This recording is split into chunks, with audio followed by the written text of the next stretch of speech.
Guys, अगर मैं आपको कहूँ दुनिया में आपकी सबसे फेवरेट जगह कौन सी है जहाँ पे आप जाना चाहते हो, अगर यही सवाल मुझसे कोई पूछे तो मैं जवाब दूंगा जापान। भाई बचपन से मेरा सपना था। मैं जब स्कूल में था आज से लगभग 8-9 साल पहले शिनचैन, कित्रेत्सु, डोरेमोन, निंजा हथौड़ी, परमैन एंड इवन आज भी मैं देखता हूँ भाई। एंड आपको फन फैक्ट बताऊं, मैंने यूट्यूब भी इसलिए चालू किया था ताकि मैं जापान जा सकूं। मैंने ये कभी नहीं कहा लेकिन आज कह रहा हूँ, दिस इज द ट्रूथ। किसका मेरी तरह ड्रीम है जापान जाने का, प्लीज मुझे कमेंट सेक्शन में बताओ। बाकी बहुतों का पेरिस होगा, New York, USA, Canada, France, Australia, बहुत सारी जगह है भाई। बट आज हम लोग बात करने वाले हैं जापान के बारे में। जापान में बहुत सारी ऐसी चीजें हैं जो काफी ज्यादा अमेजिंग है, इंडियन कल्चर से काफी ज्यादा यूनिक है। जैसे इंडिया की नालियों में कीचड़, गोबर, कागज, बॉटल तैरते रहते हैं, और दूसरी तरफ जापान की नालियां इतनी साफ होती है, वहाँ पे मछलियां तैरती है। एंड मैंने तो ये भी सुना है कि वहाँ का नालियों का पानी को भी पिया जा सकता है, इतना साफ होता है। क्या मतलब लोग जापान में नालियों का पानी पी रहे हैं। तो आज हम लोग जाने वाले हैं जापान के बारे में बहुत सारे अमेजिंग फैक्ट्स जो कि इंडिया से काफी ज्यादा अलग है। तो वेल यार, वेलकम टू द वीडियो। ये वीडियो बनाई है अननोन फैक्ट्स हिंदी ने, तो big shout out to him भाई। बाकी let's roll into the video, let's go. Japan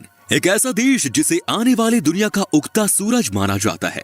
इस बात में तो कोई दो राय नहीं कि टेक्नोलॉजी के मामले में जापान को कोई टक्कर नहीं दे सकता। पर इन सब के अलावा जापान को एक गायन शौचालय का भी देश कहा जाता है।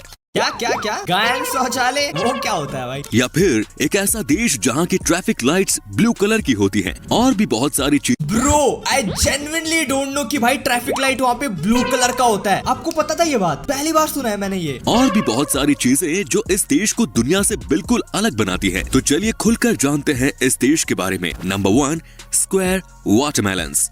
दोस्तों, तरबूज के इस आकार का आविष्कार पिछले 70s में एक ग्राफिक डिजाइनर की मदद से किया गया था, क्योंकि इस आकार में इन्हें फ्रिज में मजबूती से रखा जा सकता है और काफी आराम से काटा भी जा सकता है। जापान के किसान इन्हें एक स्पेशल कंटेनर में उगाते हैं, जैसे कि ये काफी महंगे और खूबसूरत होते हैं। लोग इन्हें खाने के तौर पर न खरीद के सजाने के तौर पर ज्यादा खरीदते हैं।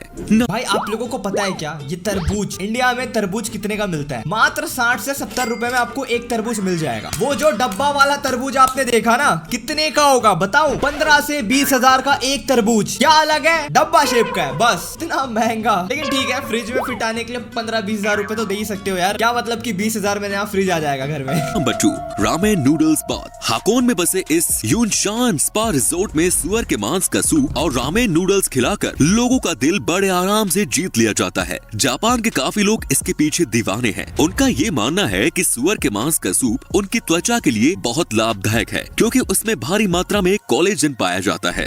Number 3, bizarre flavour of KitKat. Chilli paper, wasabi, sweet potato, grill corn, soybean, salt watermelon, mango, green tea, ये सब बस कुछ किटकैट के छाटे गए फ्लेवर्स हैं जो जापान के लोग खाते हैं। इनमें से आप कौन सा खाना पसंद करें? भाई I am gonna order all of this. भाई अगर ये वीडियो पे 20,000 लाइक्स होते हैं ना, मैं सब मंगाऊंगा। मैंने वैसे भी किटकैट के ऊपर वीडियो बना रखी है, इफ यू हैवंट वॉच जाके देखो भाई। किटकैट के मैंने पूरे इंटरनेशनल फ्लेवर ट्राई किए थे, अराउंड 20-30 फ्लेवर। वीडियो एडिटर दे दियो यही कहीं, ठीक है, थंबनेल जाके चेक करना। टेस्ट किया मैंने, टेस्ट कराया भी आपको।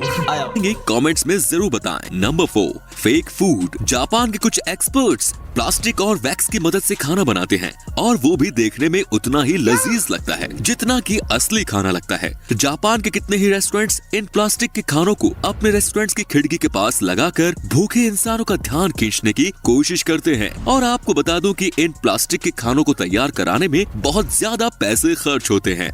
Number 5, rabbit. लेकिन ये अच्छी चीज है यार। इंडिया में जैसे कि बाहर में रख देते हैं यार अच्छा खाने को, इससे क्या होता है, फूड वेस्ट होता है, राइट? कि वो ठंडा हो जाता है, खाने लायक नहीं होता, बहुत दिन से रखा होता है। लेकिन ये प्लास्टिक वाला कितना बढ़िया है, एक बार बना लो, रख दो, बात ही खत्म भाई। केक वाले शॉप के लिए तो सबसे बेस्ट है, अलग अलग डिजाइन का केक वाला बना लो और रख दो शोपीस की तरह, और केक बनाओ ऑन ऑर्डर पे। 1940 की बात है, जब वैज्ञानिक ओकुनाशिमा आइलैंड पर कुछ चूहे लाए और उन पर टेस्ट करने का सोचा। पर कुछ महीनों बाद वहाँ उनकी तादाद इतनी बढ़ गई कि लोग वहाँ घूमने जाने लगे, और अब वो एक टूरिस्ट प्लेस बन गया। Number 6, Purikura machines. किसी बूथ में फोटो लेना कोई नई बात तो नहीं, पर जापान ने अपने अनुभव से उसमें एक नया मोड़ दे दिया। उनके फोटो बूथ को पुरीकुरा नाम से जाना जाता है, जो आपको वही उसी वक्त उन फोटोज को एडिट करने की अनुमति भी देता है, और आप उससे अपने फोटो में स्टिकर्स ऐड कर सकते हैं। कुछ लिख सकते हैं और इन सब के बाद बड़े आसानी से उन फोटोज को अपने सेल फोन में भेज सकते हैं। ये कोई काम का नहीं है भाई, ये तो सेम आप प्ले स्टोर में ऐप डाउनलोड करो और लड़कियां करती है बेसिकली, आप तो करोगे नहीं, आप लोग तो सिग्मा हो यार। और जो चाहिए क्यूटी फेस, आंख बड़े नाक छोटे जो भी है कर लो यार, बूथ में जाके पैसा क्यों खर्च करना। Number 7, people pushers. Metro station हो या ट्रेन स्टेशन, जापान में काम के घंटों में वहाँ आपकी सोच से भी ज्यादा भीड़ रहती है और इसी सब के चलते स्टेशन स्टाफ और पार्ट टाइम मेंबर को ये ड्यूटी रोज निभानी होती है कि ट्रेन में जितने पैसेंजर्स हो सके उतने भर सके जब तक कि दरवाजे बंद न हो सके। ऐसी भी नौकरी होती है भाई, उन बंदों का काम ये है कि ठूस ठूस के ट्रेन में बंदे भरना। इंडिया में भी निकालो यार ऐसा वैकेंसी, बेरोजगार पड़े हुए हैं मेरे दोस्त, कुछ तो करें। Number 8, umbrella parking lot. आम देशों में हम किसी बिल्डिंग में जाने से पहले अपनी कार या बाइक को पार्क करके अंदर चले जाते हैं, पर जापान में अगर आपको किसी बिल्डिंग में जाना हो तो कार्स और बाइक्स को पार्क करने के साथ साथ अम्ब्रेला भी पार्क करना पड़ता है और आपका अम्ब्रेला वहाँ से कोई नहीं ले जा सकता। अम्ब्रेला पार्क करने के पीछे मकसद ये है कि आप बिल्डिंग को पानी करने से बचा सकते हैं अगर आपका अम्ब्रेला पानी से तर हो। जापान के लगभग सभी सरकारी बिल्डिंग, होटल और ऑफिसेज में इन अम्ब्रेला पार्किंग लॉट का इस्तेमाल होता है। Number 9, millions of vending machines. दुनिया के कई देशों में वेंडिंग मशीन नाम की कोई चीज ही नहीं है, वही काइंड ऑफ इंडिया में भाई मैंने 1 या 2 वेंडिंग मशीन देखी है, वो भी सिर्फ एयरपोर्ट पे। That's it. रोड पे लगा लो ये वेंडिंग मशीन, यहाँ साला चोर आकर के वेंडिंग मशीन को चोरी करके लेके चले जाएंगे, साथ साथ दुकान में लाके बेचेंगे। भाई यहाँ एटीएम नहीं बच रहे, वेंडिंग मशीन क्या चीज है। पूरे जापान में 5 मिलियन से भी ज्यादा वेंडिंग मशीन्स का इस्तेमाल होता है। जापान के लोगों का देर रात तक काम करना बिल्कुल आम बात है और इसीलिए उनके स्नैक्स और सोडा के लिए ही इन वेंडिंग मशीन्स का इस्तेमाल ज्यादा होता है। पर वैसे आप इन वेंडिंग मशीन से कुछ भी खरीद सकते हैं, महली से लेकर अंडरवियर भी, कुछ भी। तो दोस्तों आप क्या सोचते हैं, हमारे देश में भी ये सुविधा उपलब्ध होनी चाहिए या नहीं? नहीं भाई नहीं, कमेंट ना होनी ही नहीं चाहिए। कमेंट करो अगर सुविधा होगी वेंडिंग मशीन की तो क्या होगा। भाई मैंने एक वीडियो देखा था, कुछ लोग जेसीबी को लेके जाते हैं और एटीएम उखाड़ के ले जाते हैं जेसीबी से। बताओ साला एटीएम सेफ नहीं है, वेंडिंग मशीन का क्या होगा भाई? कमेंट सेक्शन में बताओ अगर वेंडिंग मशीन होगा तो क्या होगा। कमेंट्स में जरूर बताएं। Number 10, train delays make headlines. समय की पाबंदी और अनुशासन का जापान में बड़ा महत्व है और ट्रेन स्टेशन इस चीज से बचने के लिए कुछ भी कर सकते हैं। दोस्तों अगर ट्रेन 5 मिनट भी लेट हो जाए तो रेलवे कंपनी को एक उनके वर्कर्स और पैसेंजर्स के लिए डिले सर्टिफिकेट देना पड़ता है, जिन्होंने उनकी वजह से शायद कोई इम्पोर्टेंट मीटिंग मिस कर दी हो। और अगर ट्रेन किसी वजह से 1 घंटे से ज्यादा लेट हो जाए तो रेलवे कंपनी को न्यूज़पेपर में एक माफीनामा देना पड़ता है। नंबर 11, 1 घंटा ट्रेन लेट हो जाए तो अखबार में छापना पड़ता है कि हमारी ट्रेन लेट हो गई थी। इंडिया का क्या हालत है पता है? 8 घंटे लेट, 12 घंटे लेट, 24 घंटे लेट। भाई मैं जा रहा था मनाली, दिल्ली जा रहा था, रायपुर टू दिल्ली 12 घंटे का ट्रेन होता है, ट्रेन को लगे टोटल 36 घंटे, 24 घंटा लेट ट्रेन। बताओ जो ट्रिप 12 घंटे में होनी थी वो ट्रिप को होने में 2 दिन लगे। और ट्रेन वाले तो चिल्ले होते रहता है भैया, होते रहता है, कोई दिक्कत नहीं। वहाँ 1 घंटा लेट होने से अखबार में छाप रहे। बताओ। Silent karaoke.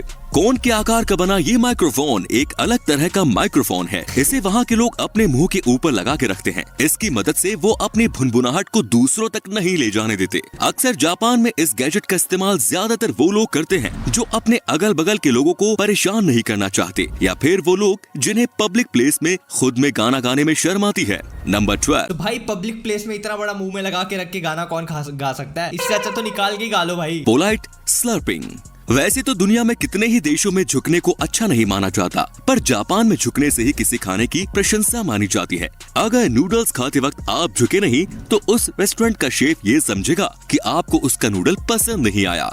Number 13, face napkins. ये तो आप जानते ही होंगे कि जब कभी भी हम बर्गर खाते हैं तो हमारे मुंह पे केचप लग ही जाता है, चाहे हम कितना ही आराम से क्यों न खाएं। पर वहाँ के एक रेस्टोरेंट के मालिक ने इसका इलाज ढूंढ लिया है। वो रेस्टोरेंट में आने वाले मेहमानों का चेहरा एक अलग तरह की नैपकिन से कवर कर देते हैं, जिससे कि उनके बर्गर खाने से उनका चेहरा गंदा नहीं होता। पर हाँ दोस्तों, देखने में थोड़ा अजीब जरूर लगता है। Number 14, water saving sticks. Japan में इन बेसिन्स को बिल्कुल टॉयलेट्स के बगल में लगाया जाता है और ऐसा इसलिए क्योंकि टॉयलेट के तुरंत बाद पहले आप अपने हाथ धो लें और फिर वही पानी आप फ्लश के लिए इस्तेमाल कर सके। तो इसी तरीके से आप एक ही पानी से 2 काम कर सकते हैं। भाई दिस इज जीनियस भाई, ये आइडिया क्या खतरनाक है यार। ये मैं भी कराऊंगा, मैं अपना घर बनवाऊंगा एंड 2025 में गाइस प्री अनाउंसमेंट कर रहा हूँ मैं, मेरा घर बनने वाला है, न्यू सेटअप, न्यू टूर, सारी चीजें, गेमिंग हाउस सब होने वाला है। बाकी ये चीज कमाल था यार, ये मैं बनाऊंगा, डेफिनेटली बनाऊंगा। याद दिला देना बस मुझे उस टाइम तक। नंबर 15 स्ट्रेंज मायो। दोस्तों जापान में मेयो की कोई खास रेसिपी नहीं है। वहाँ पे लोग इसका इस्तेमाल सैंडविच, सलाद या मीट पे नहीं करते, बल्कि वो इसका इस्तेमाल आइसक्रीम्स और पेन केक्स के ऊपर करते हैं। अजीब है पर सच है दोस्तों। Number 16 naps at work. Japan में अगर किसी इंसान को झपकी लेते हुए पाया गया तो उसको मेहनत से काम करने की निशानी माना जाता है और इसीलिए वहाँ झपकी लेने को बिल्कुल गलत नहीं माना जाता। इंडिया में क्या सीन है भाई, एक बार अगर मैं अपने जॉब पे झपकी ले लूं ना, साला बॉस चप्पलों से मार करके बाहर निकालेगा, साले कामचोर कहीं का करके। इधर भाई अलग ही रिस्पेक्ट, बंदा थक गया सोने दो। वाह। पर अगर हमारे देश में ऐसा कर दिया जाए तो उसे तो काम से निकाल देंगे, है कि नहीं दोस्तों। Number 17 world's shortest escalator.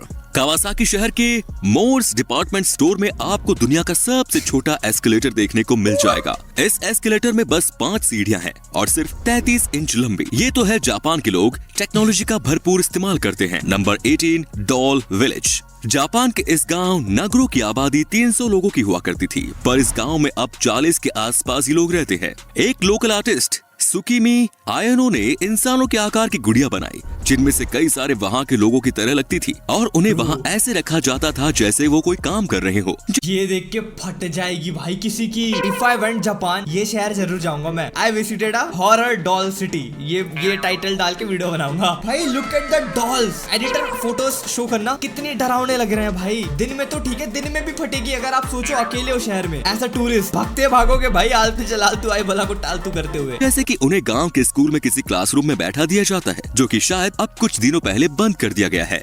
Number 19 number force. दोस्तों जापान के कल्चर में ये बहुत आम है कि वहाँ के लोग 4 नंबर से बहुत बचते हैं, क्योंकि वो लोग इसे बहुत अशुभ समझते हैं और इसीलिए जापान की बिल्डिंग्स 4 फ्लोर की नहीं होती और वहाँ की दुकानों पर चम्मच के सेट भी नहीं बिकते। उन्हें 4 नंबर से इतनी नफरत है कि वो घर में 4 मेहमानों को भी नहीं आने देते। वो उसे कोई अशुभ काम की निशानी मानते हैं। Number 20 blue traffic light. Japan के सड़कों पर हरे कलर की लाइट की जगह नीले रंग की लाइट का इस्तेमाल होता है और इसके पीछे का राज इनके नाम में ही छुपा है। इतिहास में ग्रीन और ब्लू को एक ही नाम ब्लू से जाना जाता था। जब जापान में पहली बार ट्रैफिक लाइट्स का इस्तेमाल किया गया था तो वो हरे कलर के ही लाइट्स का इस्तेमाल करते थे, पर जब उन्होंने सच जाना तो उन्होंने ग्रीन की जगह नीली लाइट्स का इस्तेमाल करने का इरादा बना लिया। Number 21 cleaning classes. जापान के सभी स्कूल में बच्चे अपने क्लासरूम को खुद ही साफ करते थे, क्योंकि वो इस काम को अपनी पढ़ाई का एक हिस्सा समझते थे और यहाँ तक कि वहाँ के टीचर्स भी इसमें उनकी मदद करते थे। क्लासरूम के साथ साथ बाथरूम भी साफ करने की जिम्मेदारी भी स्कूल के बच्चों को ही दी जाती थी। भाई मेरी मम्मी टीचर है, ठीक है। मम्मी को पता है ये चीज, मैंने मम्मी को बताया था कि जापान कितना अच्छा है कि वहाँ पे बच्चे, यार नोबिता वगैरह में भी देखा ना आप लोगों ने, क्लासेस रूम्स वगैरह हॉल वगैरह बच्चे साफ करते हैं। स्कूल के बाद ड्यूटी लगती है बच्चों की, किसी को वॉशरूम साफ करना है, किसी को टेबल वगैरह साफ करना है। ये चीज मैंने मम्मी को बताया। मम्मी कहती अगर इंडिया में ऐसा हो जाए ना, इंडिया में अगर हो जाए, छोड़ो, अगर किसी टीचर ने बच्चों को कह दिया कि आज तुम सब बच्चे मिलकर के क्लास की सफाई करने वाले हो, भाई मीडिया आ जाएगी स्कूल में कि कौन टीचर साला बच्चों से साफ सफाई करा रहा है। मैटर हो जाएगा भाई, नेशनल न्यूज बन जाएगा पूरा। तो यहाँ मैन इंडिया में तो ऐसा आई डोंट थिंक सो हो सकता है यार, लेकिन सिखाना चाहिए। पर्सनली थॉट की सिखाना चाहिए यार। टॉकिंग स्किल्स, साफ सफाई करना, सब बेसिक चीज है यार, बाद में दिक्कत होता है फिर कुकिंग वगैरह भी। क्योंकि वहाँ के टीचर्स का मानना है कि ये काम उन्हें रिस्पॉन्सिबल सिटीजन बनने में उनकी मदद करेगा। Number 22 footpath train. सुडोई टूरिस्ट ट्रेन जापान की एक ऐसी ट्रेन है जिसमें ऐसा नजारा देखने को मिलता है जो आप सोच भी नहीं सकते। इस ट्रेन में फुटपाथ की सुविधा भी पाई जाती है। खुशबूदार सरों के पेड़ की मदद से बनाए गए और इसमें हल्के गर्म पानी का इस्तेमाल किया जाता है, जो कि पैसेंजर्स को काफी आराम देता है। नंबर क्या है यार ट्रेन में ऐसा कुछ भाई। 23 फ्यूचरिस्टिक टॉयलेट। जापान के टॉयलेट्स आम टॉयलेट्स की तरह बिल्कुल नहीं होते। ये बहुत ही अच्छी तकनीक से बनाए गए हैं। इन टॉयलेट्स को इस्तेमाल करने से पहले आपको पता होना चाहिए कि आखिर इसमें मौजूद इन बटन्स का मतलब क्या है। इसमें कई अलग तरह के ऑप्शंस पाए जाते हैं, जैसे कि अगर आप चाहे तो टॉयलेट सीट को अपने मुताबिक गर्म कर सकते हैं, आप चाहे तो गर्म पानी स्प्रे कर सकते हैं और चाहे तो आप गाने भी बजा सकते हैं। दोस्तों जापान के इस टेक्नोलॉजी What the fuck? गाने भी बजा सकते हैं टॉयलेट पे। भाई बाथरूम जा रहे हो कि क्या करने जा रहे हो यार। के लिए एक लाइक तो बनता ही है। Number 24 crazy flavour ice cream. Japan के लोग खाने के अजीब अजीब जोड़े बनाते हैं और उसे बड़े चाव से खाते हैं। उसी में से एक है ये आइसक्रीम फ्लेवर। आइसक्रीम फ्लेवर के नाम पर जापान के लोग घोड़े का मांस, कैक्टस, चारकोल, लहसुन का इस्तेमाल करते हैं और ये सब इनके लिए कोई हैरत की बात नहीं। नंबर घोड़े का मांस, लहसुन, प्याज। लेट्स सपोज, जस्ट इमेजिन लहसुन फ्लेवर आइसक्रीम। लहसुन फ्लेवर आइसक्रीम भाई, प्याज फ्लेवर आइसक्रीम भाई, क्या है यार। 25 स्पेस सेविंग पार्किंग लॉट। दोस्तों जापान लोगों से भरा हुआ देश है। वहाँ के लोग पार्किंग लॉट्स के नाम पर जगह की बर्बादी बिल्कुल नहीं करते। जैसा कि आप स्क्रीन पर देख पा रहे होंगे किस तरह वहाँ के लोग मल्टी लेवल गैराज का इस्तेमाल करते हैं। Number 26 robot run hotel. Nagasaki के एक होटल में रोबोट वहाँ के स्टाफ का एक बहुत बड़ा हिस्सा है। उन्हें हैन्ना के नाम से जाना जाता है, जिसका सीधा मतलब है स्ट्रेंज। इंसानों की तरह दिखने वाले ये रोबोट हर वो काम करते हैं जो एक इंसान करता है, जैसे कि गेस्ट से मिलना, लगेज उठाना, कॉफी बनाना, रूम्स को साफ करना और भी बहुत कुछ। और तो और वो बात करते वक्त मुस्कुराते भी हैं, पर उनके अगल बगल वहाँ के स्टाफ मौजूद रहती हैं इसकी देखरेख में कि आखिर वो ठीक तरीके से काम कर रहे हैं या नहीं। Number 27 cafe companion. किसी कैफे में अकेले बैठकर कॉफी या खाना खाना हो तो बहुत लोगों के लिए आम बात होगी, पर जापान में ऐसा कुछ नहीं है। यहाँ पे आपके सामने बड़े बड़े कार्टून्स बिल्कुल आपके सामने बैठे होंगे, जिससे कि आपको अकेलापन बिल्कुल महसूस नहीं होगा। तो दोस्तों तो भाई आप वहाँ पे बैठ के डॉल से बात करोगे क्या? आज के लिए बस इतना ही। अगर इस वीडियो से आपने कुछ नया सीखा तो वीडियो को लाइक करना बिल्कुल ना भूलें और इसी तरह की वीडियोस का मजा उठाना। So yeah man, that's the video भाई। ये वीडियो देख के यही पता चल रहा है कि जापान है so freaking different culture from us। यहाँ पे कितनी अलग अलग चीजें होती है। Let's suppose इंडिया में कोई ऐसा विलेज बना दिया जाए जहाँ पे रैंडम डॉल्स को बिठा दिया जाए, स्कूल्स में डॉल्स बैठी है, चेयर्स पे डॉल्स बैठी है, भाई फटके 4 हो जाएगी यहाँ के लोगों की। भाई भूतिया गाँव बोलना चालू कर देंगे यार। I mean, like, बहुत सारी चीजों में जापान बहुत अलग है यार। That's why I want to visit once a time भाई। मेरे को जाना है इस साल तो एटलीस्ट जाना है। या मैन 2025 में एटलीस्ट डेट्रैक्स को जापान में होना है यार। Come on, make it happen भाई। Don't forget to like and subscribe guys. Video कैसा लगा मुझे कमेंट में बताना। अच्छा लगा हो तो लाइक करना, नया हो तो सब्सक्राइब करना। बाकी और वीडियोस में दे रहा हूँ, जो चाहे वो आप देख सकते हो। बाकी मैं मिलता हूँ नेक्स्ट वीडियो पे। बाकी आप कब जा रहे हो जापान कमेंट में बताना। पीस।